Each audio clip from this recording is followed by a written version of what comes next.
नमस्कार। इस वीडियो के अंदर हम लोग नुक्कड़ नाटक औरत पर चर्चा करेंगे।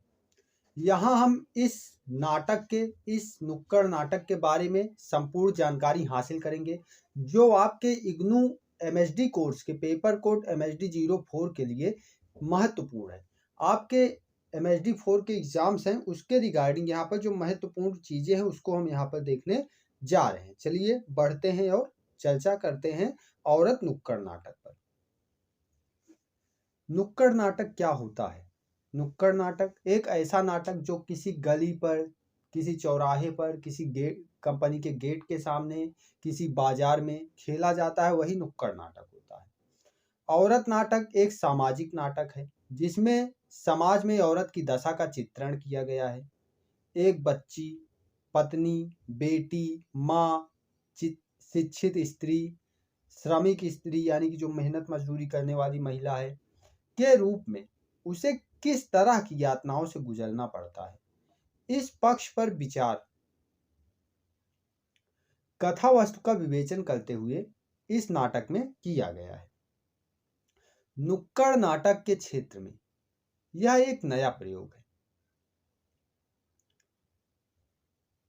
आरंभ में साहित्य और नाटकों के विद्वानों ने इसे नाट्य विधा ही मानने से इनकार कर दिया, लेकिन लगभग 2-2.5 दशकों में यह नाट्य रूप काफी लोकप्रिय हुआ और इससे कई प्रख्यात नाटककार और रंगकर्मी जुड़े।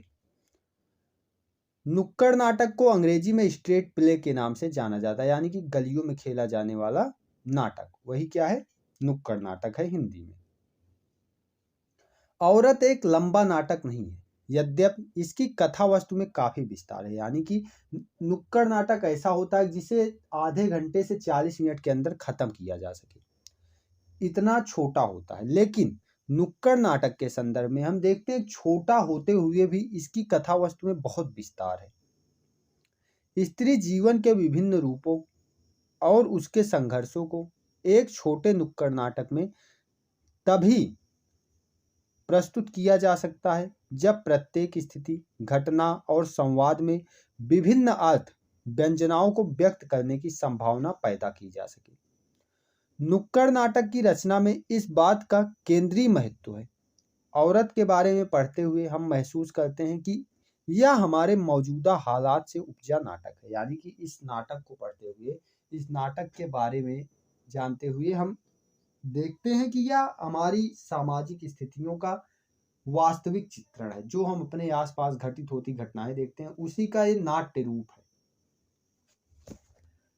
औरत की रचना पर बात करें कि औरत की रचना किन परिस्थितियों में हुई, कैसे हुई, तो 1980 के पहले जन नाट्य मंच, जन्म इसे कहते हैं शॉर्ट फॉर्म में, कि नाट्य मंडली द्वारा खेले गए नुक्कड़ नाटक औरत को संपूर्ण हिंदी भाषी क्षेत्र में ख्याति मिल चुकी थी।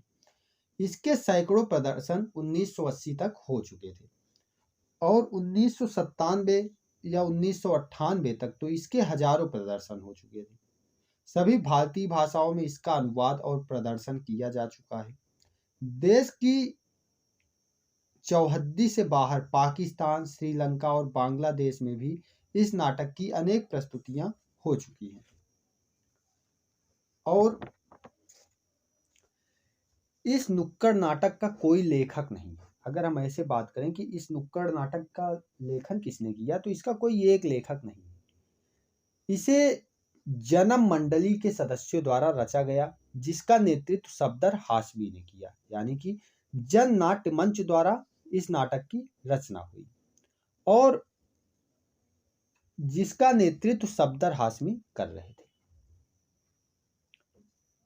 और जन नाट्य मंच द्वारा रचित अन्य नाटकों की बात करें तो उसमें औरत की तो हमने चर्चा की ही, उसमें अन्य नाटक है मशीन, हत्यारे, राजा का बाजा, पुलिस चरित्रम, काला कानून। तो इस प्रकार के नाटक, अन्य नुक्कड़ नाटक जन्म ने रचे, जन नाट्य मंच ने रचे। और इसके संदर्भ में रंगकर्मी मलय श्री हाशमी ने कहा था, सफदर का मानना था कि किसी भी नाट्य कृति के लिए स्क्रिप्ट और निर्देशन सर्वाधिक महत्वपूर्ण है। जन नाट्य मंच के निर्माण और विस्तार में उनकी बहुत बड़ी भूमिका थी। किनकी? सफदर हाशमी की। 1973 में जब जन्म बना तब कभी कभार जरूरत पड़ने पर वह स्क्रिप्ट में कुछ फेरबदल करते थे, पर लिखना शुरू हुआ 5 साल बाद स्ट्रीट थिएटर शुरू होने पर। तो इस प्रकार ये कहानी है जन्म की। और इस जो नुक्कड़ नाटक औरत है, इसकी शुरुआत होती है एक ईरानी कविता से, जिसकी लेखिका है मर्जिया अहमदी उस्कुई। वे शिक्षक थी। 1973 में ईरान के शाह के खिलाफ हुई बगावत में शाह के सैनिकों ने उनकी गोली मारकर हत्या कर दी थी। औरत नुक्कड़ नाटक में इस कविता का उपयोग करते हुए, यानी कि जो ये ईरानी लेखिका है, इनकी कविता का उपयोग करते हुए थोड़ा परिवर्तन और परिवर्धित भी किया गया, यानी थोड़ा सा उसमें चेंज भी किया गया, क्योंकि उसका हिंदी में रूपांतरण करके प्रस्तुत किया गया है। और इस नाटक का पहला प्रदर्शन मार्च 1979 को उत्तर भारत की असंगठित कामगार महिलाओं के पहले सम्मेलन के मध्यांतर के दौरान किया गया था। इसके बाद तो इसकी रंग प्रस्तुतियां सैकड़ों स्थानों पर हुई, जिसकी वजह से 1980 में ही इसे व्यापक रूप से लोकप्रियता मिल चुकी थी।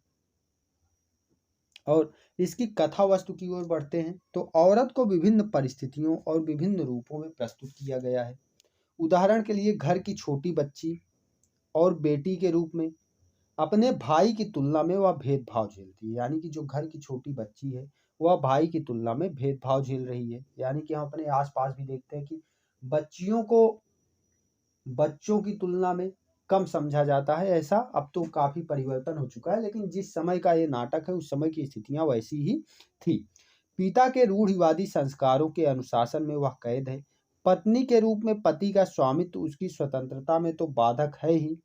गृहस्थी, बाल बच्चे, रसोई, सबका बोझ ढोते ढोते वह अभिशप्त जिंदगी जी रही है। शहरी छात्रा और सुशिक्षित बेरोजगार युवती के रूप में एक और जहां सोहदों की छेड़छाड़ का उसे मुकाबला करना होता है, यानी कि गली में टहलने वाले लुक्खों का जो होते हैं, लड़के होते हैं, उनका मुकाबला करना पड़ता है। वहीं घर के बुजुर्ग और बिरादरी के अंगूठे के नीचे उसे आज़ादी भी मयस्सर नहीं है, यानी कि जो पितृसत्तात्मक समाज है उसमें उसे आज़ादी का कोई नामो निशान नहीं है। और बुढ़िया मजूरनी के रूप में पूंजीपति के जुल्मों सितम और शोषण का सामना भी उसे विवश होकर एक औरत को करना पड़ता है। तो इस प्रकार यहाँ पर औरत को किस प्रकार किन किन स्थितियों में कहाँ कहाँ प्रताड़ित किया जाता है, कहाँ कहाँ उस पर जुल्म होते हैं, ये सब इस नाटक में उभारा गया है। इस नुक्कड़ नाटक में स्त्री समुदाय के बारे में पितृसत्तात्मक पुरुष प्रधान समाज के दृष्टिकोण, वैचारिक संस्कार और दकियानूस व्यवहार की कलई खोल दी गई है। भंडाफोड़ के लिए आमतौर पर स्त्रियों के साथ जैसा सुलूक होता है उसे घटना के रूप में नाटकीय ढंग से दोहराया गया है और हर एक पहलू की झलकियां दिखा दी गई हैं। इसके साथ ही पूंजीवादी समाज के उत्पीड़नमय संसार में मजदूरनी स्त्री की दुर्दशा के आम रूप क्या है और विशिष्ट रूप क्या है, इसे भी दर्शाया गया है। स्त्री के साथ की जा रही गैर बराबरी और उसे शारीरिक उपभोग की वस्तु समझने की पुरुषवादी भावना को सामने लाकर इस आख्यान में क्षोभ, क्रोध, करुणा, व्यंग और हास्य का सम्मिलित पुट नाटक को दिलचस्प और रोचक बनाने के साथ साथ विचारोत्तेजक भी बनाता है। औरत नामक नाटक में किसी स्त्री विशेष या व्यक्ति के जीवन की कथा कहना अभिप्रेत नहीं है। इस नाटक के माध्यम से कहना चाहिए संपूर्ण स्त्री समाज की वास्तविक स्थिति को दर्शाया गया है, यानी कि इस नाटक में संपूर्ण स्त्री समाज की वास्तविकता को दिखाया गया है। और पहले स्तर पर स्त्री के आम उत्पीड़न को एक ईरानी कविता के माध्यम से 7 अभिनेता और एक अभिनेत्री क्रमवार ढंग से रखते हैं, यानी 7 अभिनेता और एक अभिनेत्री है। और दूसरे स्तर पर परिवार के लड़के लड़की के लिंगगत भेदभाव को वर्णित किया गया है। लड़के को अधिक प्यार दुलार, पुत्र की इच्छा पूर्ति करना, उसे पढ़ाई इत्यादि में लगाना, लेकिन लड़की को तिरस्कृत करना, शिक्षा खेलकूद से वंचित रखना, घर के कामकाज, डांट फटकार से उसका बचपन छीन लेना आदि शामिल है। और तीसरे स्तर पर युवावस्था में विवाहोपरांत पति की अधीनता में पत्नी यानी औरत की दुख भरी यंत्रणा का चित्रण किया गया है। दिन रात गृहस्थी में पिसते हुए पति की डांट मार और अपमान, फिर भी भूखे पेट रहकर भी सबकी सेवा करना, ये सारी चीजें इसमें चित्रित की गई हैं। यही कथ्य चौथे स्तर पर एक भिन्न रूप में इस तरह आता है जब औरत अर्थात लड़की घर की चारदीवारी से निकलकर यदि बाहर जाती है, चाहे शिक्षा के लिए ही क्यों ना जा रही हो, तो सोहदों और गुंडों का जुल्म एवं कॉलेजों के निजी प्रबंधकों की मनमानी उन्हें झेलनी पड़ती है। और इस तरह बाहर की दुनिया उनके लिए और अधिक असुरक्षित और डरावनी कर दी गई है। यही नहीं, यदि किसी तरह पढ़ लिख भी लिया तो बेरोजगारी या नौकरी में भेदभाव या यौन उत्पीड़न की स्थिति बनी रहती है। और पांचवें स्तर पर मजदूर स्त्री के रूप में औरत के आर्थिक शोषण को उजागर किया जाता है। जहां पुरुषों को अधिक वेतन दिया जाता है, वहीं उसी सेम काम के लिए महिलाओं को कम वेतन दिया जाता है। और यहाँ इसी बिंदु को नाटक में स्त्री के आम उत्पीड़न के प्रश्न को विशिष्ट रूप में जनवादी अधिकारों के आंदोलन के साथ जोड़ा गया है कि स्त्री पराधीनता से मुक्ति का सवाल जनतांत्रिक अधिकारों के आंदोलन और विकास के साथ ही संभव होगा। शिक्षा का अधिकार और काम का अधिकारी आजादी के पथ को भी प्रशस्त करेगा। सिफारिश, कृपा और भीख मांगने के बजाय संघर्ष की चेतना और संघर्ष का आह्वान ही समानता और उन्नति का बंद द्वार खोल सकेगा। इसलिए नाटक के अंत तक आते आते अभिनेता दर्शकों से मुखातिब होते हैं और कहते हैं, तीन दर्शक कहते हैं, तीन लोग कहते हैं, किससे? तीन कैरेक्टर दर्शकों से कहते हैं कि भेड़िए से रहम की उम्मीद छोड़ दे, अपनी इन सदियों पुरानी बेड़ियों को तोड़ दे। आ चुका है वक्त अब इस पार या उस पार का, राज जाहिर हो चुका है असली जिम्मेदार का। और इस प्रकार औरत लड़खड़ाते हुए कदमों से वापस आती है और नुक्कड़ नाटक समाप्त हो जाता है। इसके प्रतिपाद्य पर चर्चा करते हैं तो औरत को जो पत्नी है उसे सिर्फ बच्चे जनने वाली मशीन समझा जाता है और रसोई का कामकाज, घर का काम का संभालने वाली नौकरानी समझा जाता है। और दर्शक समुदाय में ऐसे लोग भी होते हैं जो रात के अंधेरे में या घर की चारदीवारी के अंदर अपनी पत्नी को नोचते खसोटते लात जूते बरसाते हैं। और यानी कि जो इस नाटक में दिखाया गया है उसको वे अपनी रियल लाइफ में कर रहे होते हैं। जब उनके सामने ये चित्र उकेरा जाता है तो उन पर मानसिक रूप से दबाव बनाने की कोशिश की जाती है। और दर्शकों के रूप में सामने बैठे लोगों में ऐसी औरतें भी होती हैं जो खामोश रहकर इन अत्याचारों को सहती हैं, तो उन्हें भी जागृत करने का प्रयास ऐसे नाटकों के माध्यम से किया जाता है कि वे अपने ऊपर हो रहे उत्पीड़न को रोकें, समझें और उसका विरोध करें। औरत या किसी के भी साथ हो रहे अन्याय के प्रति खामोश रहना, अन्याय को उचित ठहराना अथवा संगठित जन एकता से भागना, ऐसे कुछ दृष्टिकोण या संस्कार हैं जिन्हें तोड़े बिना सामाजिक प्रगति नहीं हो सकती। और इसीलिए नाटक में अभिनेत्री कहती है कि मैं एक आजाद औरत हूं, एक औरत जो आज अपने कामरेडों भाइयों के साथ।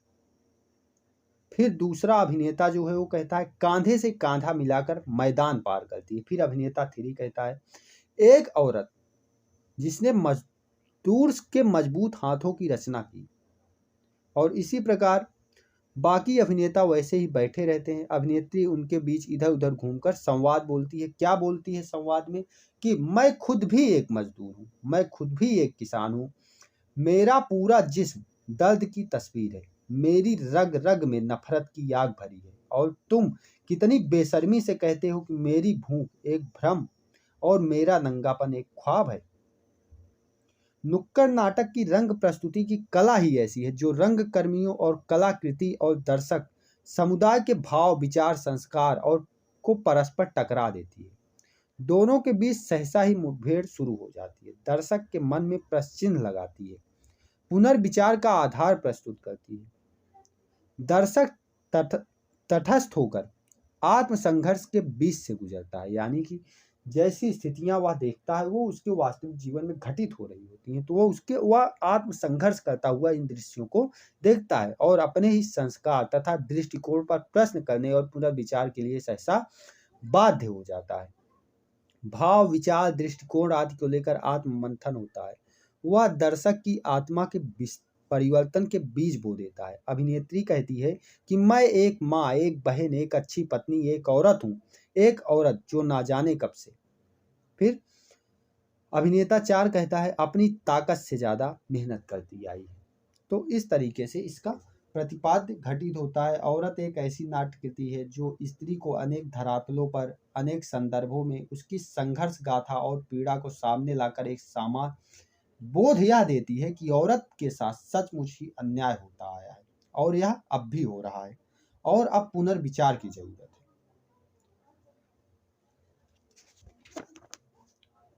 इस तरीके से इसका प्रतिपाद्य घटित होता है।